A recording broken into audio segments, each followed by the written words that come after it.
శివాయ గురువే నమః. జ్ఞానక్షం వీడియో ప్రేక్షకులందరికీ కూడా స్వాగతం. ఇప్పుడు మనం ఉచ్చాటనకి సంబంధించినటువంటి ఒక యంత్రం ద్వారా చేయబోయేటువంటి ప్రక్రియ గురించి తెలుసుకుందాం.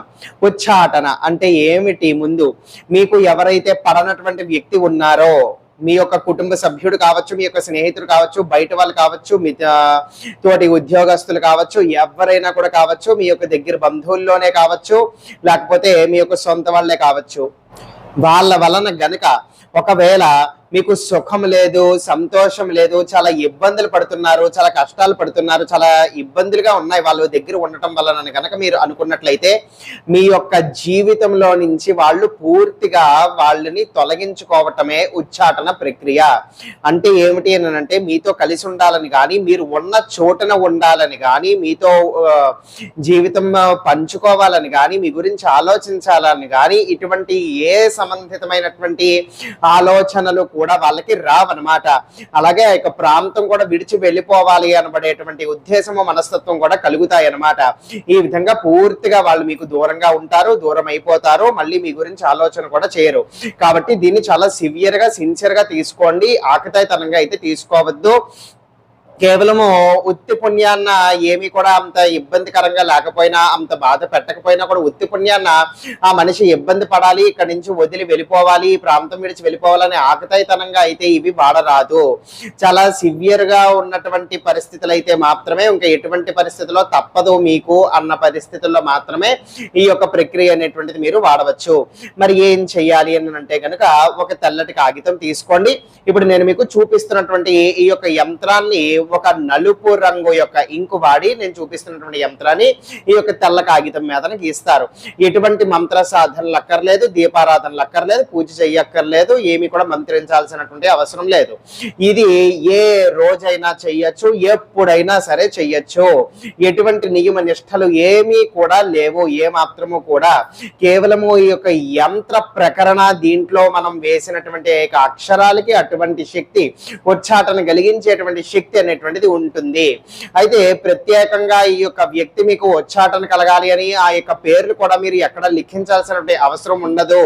అయితే ఈ విధంగా నలుపు రంగు ఇంకుతో తెల్ల కాగితం మీద మీరు వేసిన తర్వాత దీన్ని చక్కగా మడిచి, ఏ వ్యక్తి అయితే మీ యొక్క జీవితంలో నుంచి పూర్తిగా దూరం అయిపోలేనని అనుకుంటున్నారో ఆ యొక్క వ్యక్తి పడుకునేటువంటి చోటున, లేకపోతే అతని యొక్క దిండు కిందనో, దుప్పటి కిందనో, పరుపు కిందనో, అతని యొక్క పడుకునే ఉండేటువంటి యొక్క చోటున అతనికి తెలియకుండా దీన్ని మడిచి అక్కడ పెట్టవలసి వస్తుంది అన్నమాట.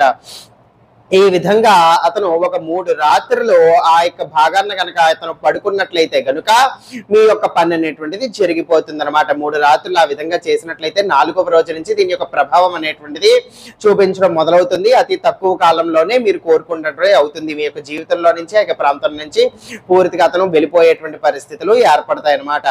అర్థమైంది కదా? మరి పడుకునేటువంటి చోటును అయితే మీరు ఖచ్చితంగా పెట్టవలసి వస్తుంది. దిండి కిందనో, దుప్పటి కిందనో, పరుపు కిందనో, ఎక్కడో దగ్గర ఏదో ఒక విధంగా, ఏదో ఒక రకంగా అది మీరు ఆలోచించుకోవాల్సి వస్తుంది. ఫలానా మరి ఇంకొకరు ఉన్నారండి, వాళ్ళు పడుకునేటువంటి చోటున మనం ఇది ఎలా పెడతామో అది నాకు సాధ్యం కాదు అని అంటే గనుక ఈ యొక్క పరిహారము మీకు కాదు. ఎందుకంటే ఒక పరిహారం చెప్పాము అని అంటే అది ఎవరైతే ఆచరించగలరో, ఎవరైతే చెయ్యగలరో వాళ్ళు మాత్రమే చెయ్యండి, అది మీకు మాత్రమే వర్తిస్తుంది అని అర్థం అన్నమాట. అయితే ఎవరైతే ఈ విధంగా చెయ్యలేరో ఈ యొక్క పనిని, ఈ యొక్క పరిహారం అనేటువంటిది మీకు కాదు, వీడియో అనేటువంటిది తీసేయచ్చు. అవసరమైతే కొన్ని ఉచ్చారణకి సంబంధించిన వీడియోలు గతంలో చేసి ఉన్నాను, లేకపోతే ఇంకా ముందు నేను చేసేటువంటివి చూడండి. ఇదైతే ఎవరైతే చేయగలరో వాళ్ళ కోసం అన్నమాట. అంటే ముఖ్యంగా భర్తతోనో లేకపోతే భార్యతోనో ఈ విధంగా కూడా ఇబ్బందులు పడుతున్నటువంటి వాళ్ళు కూడా అనేకమైనటువంటి మంది నా దగ్గరికి వస్తూ ఉన్నారు. అందుకే చెప్పాను, కేవలం ఏదైనా కూడా స్వార్థపూరితమైనటువంటిది, వాళ్ళ వైపు నుంచి ఎటువంటి తప్పు ఇబ్బంది లేకపోయినప్పటికీ కూడా మీ యొక్క స్వార్థపూరితంగా ఇదైతే వాడకూడదు. రాచి రంపాలు పెడుతున్నారు, కొడుతున్నారు, తిడుతున్నారు, దూషిస్తున్నారు, చాలా కష్టాలు ఇబ్బందులు పెడుతున్నారు, అటు చావలేక బ్రతకలేక ఉన్నటువంటి పరిస్థితుల్లో ఉన్నారనుకోండి, దానికి మించి కొంచెం దూరంగా ఉంటేనే ప్రశాంతంగా ఉంటారు అని అనుకోండి, అటువంటి వాళ్ళు ఇది వాడచ్చు. అర్థమైంది కదా? సర్వే జనా సుఖినో భవంతు. శివార్పణమస్తు.